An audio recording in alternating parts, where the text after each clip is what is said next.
तो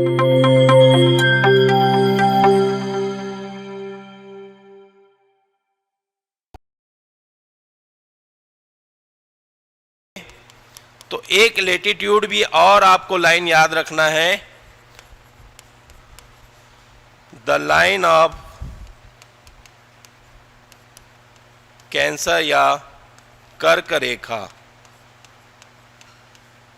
एक अक्षांश में आपको ये भारत में याद रखना है। क्यों? क्योंकि ये भारत की आपके क्लाइमेट का क्या करती है, निर्धारण करती है।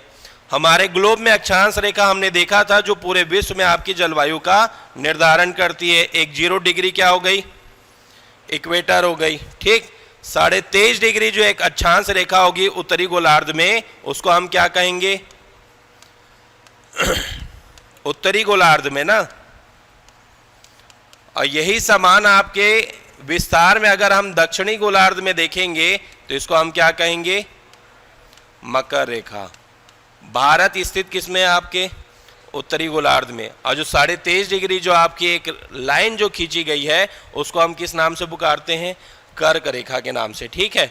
तो भारत में 23.5 डिग्री जो कर्क रेखा है यह आपके भारत के बिल्कुल मध्य से गुजरती है, जिसे 8 राज्यों से इसे माना जाता है जो आपकी गुजर रही है, ठीक है। गुजरात, राजस्थान, मध्य प्रदेश और आपका छत्तीसगढ़ का उत्तरी भाग हमारे भी राज्य का उत्तरी सीमांत क्षेत्र है। जो आप बलरामपुर में देखेंगे तो ये कर्क रेखा कहाँ से गुजर रही है, आपके कोरिया मनेनगढ़ हो गया, आपका सूरजपुर हो गया, और आपका कौन सा हो गया, बलरामपुर। पढ़ते हो ना छत्तीसगढ़ में, इतना बेसिक चीज है ये, ठीक है। अब छत्तीसगढ़ के बाद अगर आप देखेंगे ये कहाँ प्रवेश करेगी, झारखंड, पश्चिम बंगाल, त्रिपुरा और कहां पर आपके मिजोरम में, ठीक है। तो एक ये हो गया आपका गुजरात, दूसरा हो गया राजस्थान, तीसरा हो गया आपका मध्य प्रदेश, चौथा राज्य कौन सा हो गया आपका, छत्तीसगढ़, पांचवा कौन सा हो गया आपका, झारखंड, छठवां कौन सा हो गया, पश्चिम बंगाल, और ये 7वां हो गया त्रिपुरा, और ये 8वां हो गया कौन सा आपका, मिजोरम। ये 8 राज्यों के मध्य से आपके भारत की जलवायु का निर्धारण करने वाली महत्वपूर्ण अक्षांश रेखा गुजरती है, कर्क रेखा। और इस कर्क रेखा के मध्य से गुजरने के कारण हमारा भारत जो है जलवायु की दृष्टि से 2 स्पष्ट भागों में बढ़ जाता है। इस कर्क रेखा का ऊपर का भाग और कर्क रेखा के नीचे दक्षिण का भाग।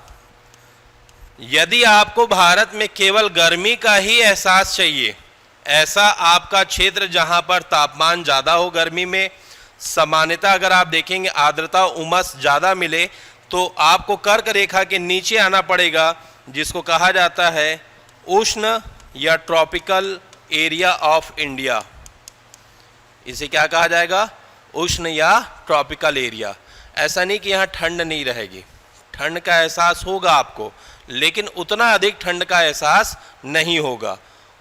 कहां पर होगा इन क्षेत्रों में भी, जो ऊंचाई में स्थित होंगे। जैसे छत्तीसगढ़ का मैदान जो है आपका, ये क्या हो गया, निचला भाग है, लेकिन आप मेन पार्ट में जाओगे तो आपको क्या दिखेगी, ज्यादा ठंड मिलेगी।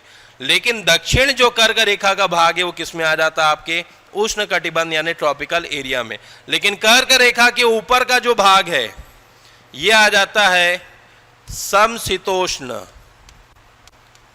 यानी कि टेम्परेट क्लाइमेट एरिया। कर्क रेखा के ऊपर का भाग जिसको हम क्या कहते हैं, समशीतोष्ण कहते हैं। भारत में कर्क रेखा का नीचे का जो उष्ण का भाग है इसको सम जलवायु क्षेत्र कहा जाता है, क्योंकि इन राज्य क्षेत्रों की जलवायु का जो आपका उष्ण का तापमान या आर्द्रता देखेंगे एक समान बना रहता है, यानी कि यहाँ पर एक इक्वालिटी दिखती है ट्रॉपिकल आपके क्लाइमेट में, ये सम जलवायु क्षेत्र। लेकिन इसके ऊपर का जो भाग है समशीतोष्ण, इसको ऑड क्लाइमेट एरिया या विषम जलवायु क्षेत्र कहा जाता है, क्योंकि यहाँ ठंड और गर्मी इन दोनों का समानांतर प्रभाव दिखेगा। यहाँ पर ठंड भी आपको बेहतर महसूस होगी और गर्मी भी आपको बेहतर। लेकिन नीचे अगर आप आएंगे तो समता ज़्यादा क्या चीज़ रहेगी आपकी, उष्णता की ज़्यादा रहेगी, आर्द्रता की ज़्यादा रहेगी, ठीक है। अब अगर आप ऊपर जाएंगे यानी कि उत्तराखंड से ऊपर का ये जो भाग है, ये थोड़ा सा भारत का ध्रुवीय जलवायु से प्रभावित क्षेत्र माना जाता है। जब हम भारत के नेक यानी हेड में जाते हैं, जहां से क्या शुरू हो जाता है, उत्तराखंड, हिमाचल प्रदेश, जम्मू कश्मीर और आपका क्या आ गया, लद्दाख।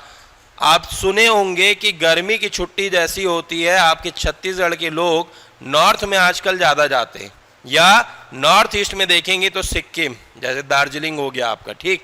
क्यों जाते हैं वहाँ पर? क्योंकि वहाँ गर्मी में भी आपको क्या मिलती है, वहाँ पर बर्फ मिल रही। ये हिमालय के घर हैं। हिमालय की रेंज में स्थित जो भी आपका प्रदेश है, वहाँ की ध्रुवीय जलवायु का उसका क्या पाया जाता है, आपका प्रमाण पाया जाता है। ठीक है, इतना समझ में आया?